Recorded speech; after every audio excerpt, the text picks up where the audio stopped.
Assalamualaikum warahmatullahi wabarakatuh. Halo teman-teman semua. Perkenalkan, nama saya Isma Tiarani dari Prodi Pendidikan Bahasa dan Sastra Indonesia STKIP Persada Khatulistiwa Sintang. Asal saya dari Pandan, Sintang, Kalimantan Barat, Indonesia.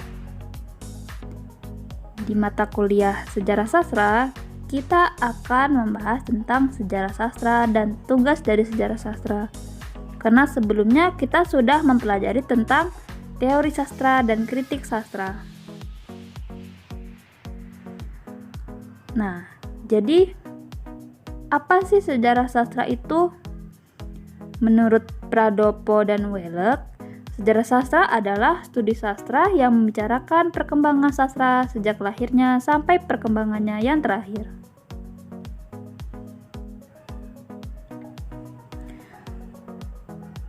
Di sini dikatakan bahwa sejarah sastra adalah cabang ilmu sastra yang menyelidiki perkembangan cipta sastra sejak awal pertumbuhannya sehingga perkembangannya sekarang. Sejarah sastra mengkaji sastra menggunakan kriteria ekstrinsik, hal-hal yang berasal dari luar sastra, seperti identifikasi peristiwa kehidupan politik, sosial budaya, beserta pengaruhnya terhadap karya sastra.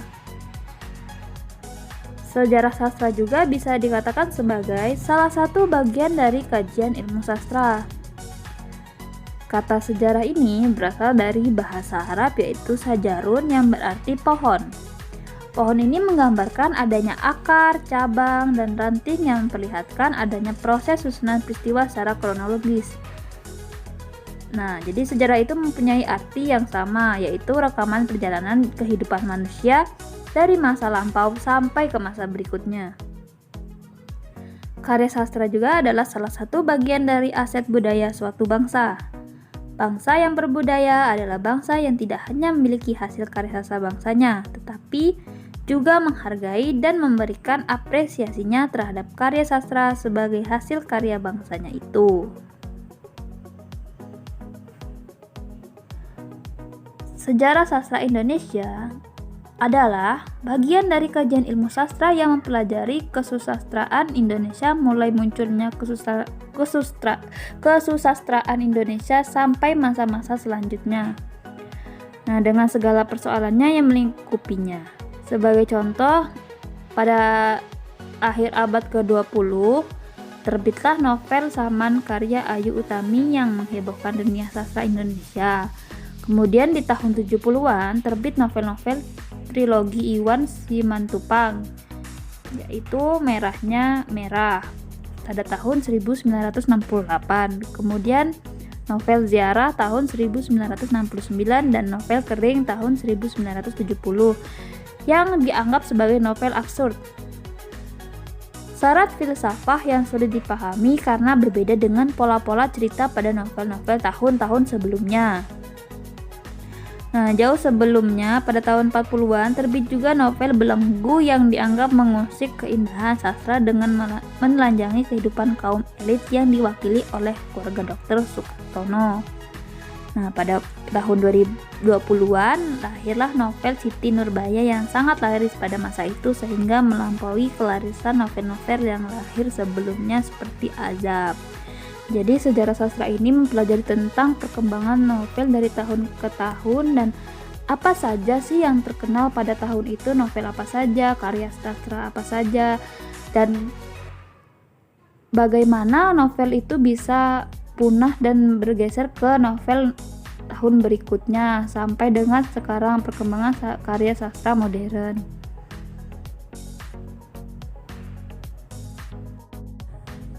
Ada beberapa dari pendapat ahli mengenai pengertian sastra sebagai berikut.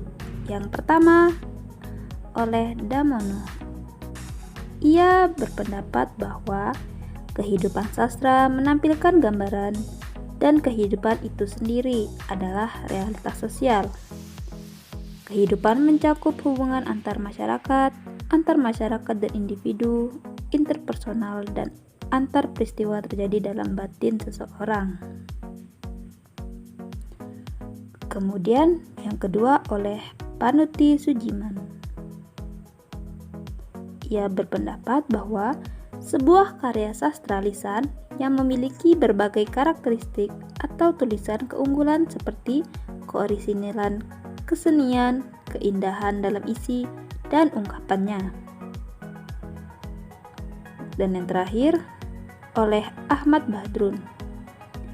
Ia berpendapat bahwa sastra adalah kegiatan seni yang menggunakan bahasa dan simbol lainnya garis sebagai alat dan imajinatif. Apa saja ciri dari karya sastra itu? Kita lihat, yang pertama, bahasanya indah atau tertata dengan baik. Jadi di dalam suatu karya pastilah kita menemukan gaya bahasa yang estetik, yang bermakna dalam sekali. Kemudian, isinya menggambarkan manusia dengan berbagai persoalannya. Bisa ditemukan di sebuah drama, cerpen, novel atau puisi, pastilah mengandung konflik dan makna tersendiri di setiap karya yang tertulis atau diciptakan oleh seorang penulis tersebut. Kemudian, gaya penyajiannya menarik sehingga berkesan di hati pembacanya.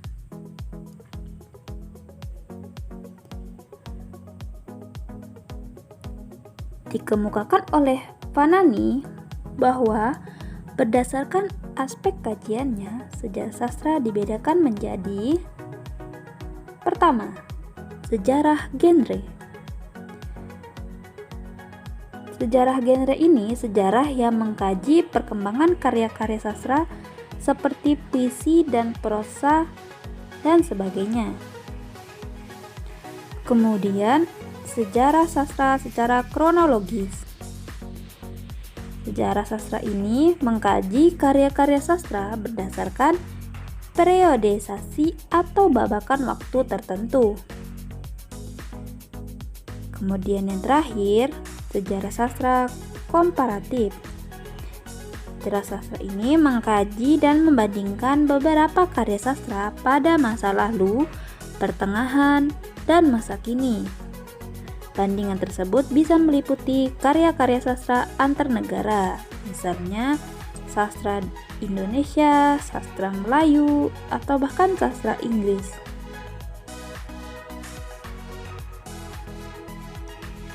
Sejarah sastra itu merupakan rangkaian atau jajaran periode-periode sastra. Menurut Wellek, ia mengatakan bahwa periode adalah sebuah bagian waktu yang dikuasai oleh sesuatu sistem norma-norma sastra, standar-standar, dan konvensi-konvensi sastra yang kemunculannya, penyebarannya, keberagaman, integrasi, dan kelenyapannya dapat dirunut. Angkatan sastra tak lain adalah sekumpulan sastrawan yang hidup dalam satu kurun waktu masa atau menempati suatu periode tertentu menurut Pradopo. Jadi, bisa dikatakan periodisasi adalah waktu-waktu terbentuknya suatu karya sastra berdasarkan urutannya. Sementara angkatan itu adalah sastrawan yang hidup pada masa terciptanya karya sastra tersebut.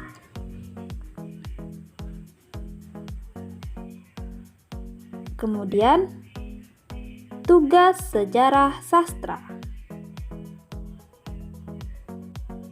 Menurut Todorov, ia mengatakan bahwa tugas sejarah sastra adalah sebagai berikut. Yang pertama, meneliti keragaman setiap kategori sastra. Yang kedua, meneliti jenis karya sastra baik secara diakronis maupun secara sinkronis. Maksudnya, diakronis itu berkenaan dengan pendekatan terhadap bahasa dengan melihat perkembangannya sepanjang waktu. Jadi, dari waktu ke waktu kita memperhatikan bagaimana perkembangan karya sastra tersebut. Sementara secara sinkronis itu bersangkutan dengan peristiwa yang terjadi dalam suatu masa yang terbatas. Jadi alasan terbentuknya karya sastra itu pasti ada suatu kejadian atau peristiwa di baliknya. Kemudian, menentukan kaidah keragaman peralihan sastra dari satu masa ke masa berikutnya. Kita masuki periodeisasi sastra.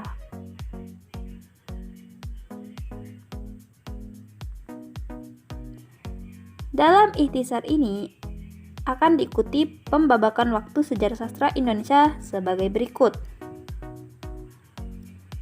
Nah, kita lihat dari masa kelahiran itu sekitar tahun 1900 sampai 1945 dapat dibagi menjadi periode awal sekitar tahun 1933, kemudian masuk ke periode kedua 1933 sampai 1942, kemudian masuk ke periode ketiga yaitu 1942 sampai 1945.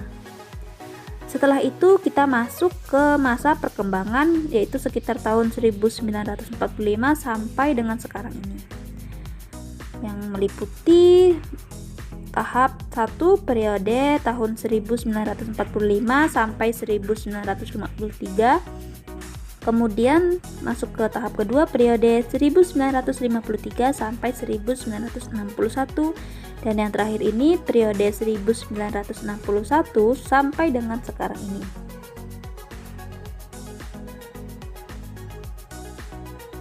Jadi, dalam pembabakan ini digunakan istilah periodeisasi dan bukan angkatan, karena angkatan dalam bahasa Indonesia telah menimbulkan berbagai kekacauan.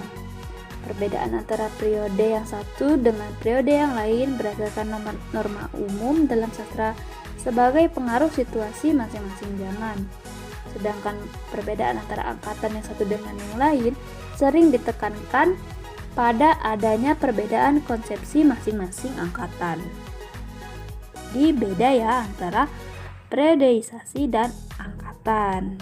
Tadi seperti yang saya bilang, periodeisasi itu dia tentang masa ke masa, sementara angkatan itu tentang sastra yang hidup di masa itu. Kemudian apa sih perbedaan karya sastra lama dan karya sastra baru? Sebelumnya kita cari tahu dulu pengertian dari karya sastra. Karya sastra adalah suatu hasil karya manusia, baik lisan maupun non-lisan atau tulisan, yang menggunakan bahasa sebagai media pengantar dan memiliki nilai estetik atau keindahan bahasa yang dominan.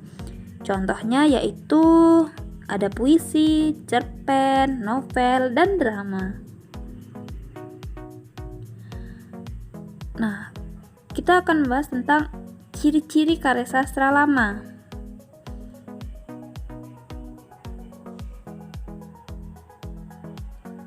Berikut ciri-cirinya. Ada yang pertama, bentuk karya sastra lama berupa puisi yang terikat seperti syair, pantun, hikayat, mite, legenda, dan dongeng.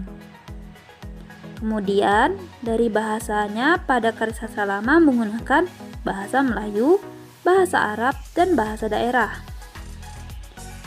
Tema yang digunakan cenderung kaku dan bersifat instanasentris dan berupa mistis. Kemudian latar belakang penciptaan terpengaruh pada kesastraan Hindu, Islam, budaya tradisional, dan sifat karya bersifat anonim atau milik masyarakat.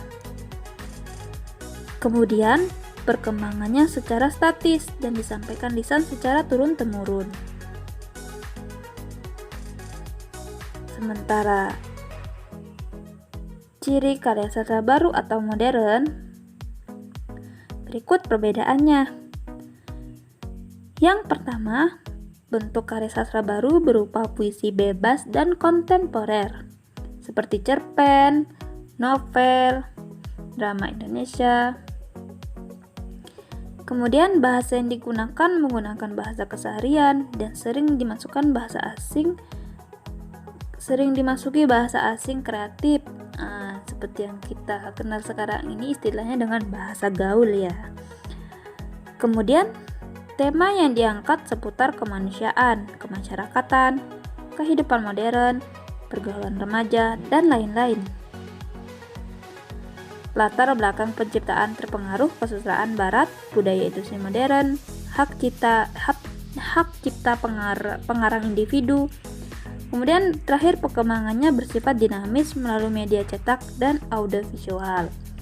Jadi kalau karya sastra lama itu biasanya temanya lebih kita sering temukan, yaitu tema-tema kerajaan, tema-tema adat budaya. Sementara karya sastra baru atau modern ini lebih ke konflik remaja saat ini, situasi saat ini, kehidupan saat ini. Jarang sekali yang menceritakan tentang fiksi kerajaan di masa lampau atau membahas tentang adat-adat yang ada di masa lalu. Nah, sekian penjelasan materi dari saya tentang sejarah sastra dan tugas dari sejarah sastra itu. Untuk teman-teman yang udah menonton video ini, jangan lupa ya untuk like, komen, dan subscribe agar saya lebih semangat dalam membuat video saya yang lainnya. Terima kasih dan sampai jumpa. Dadah.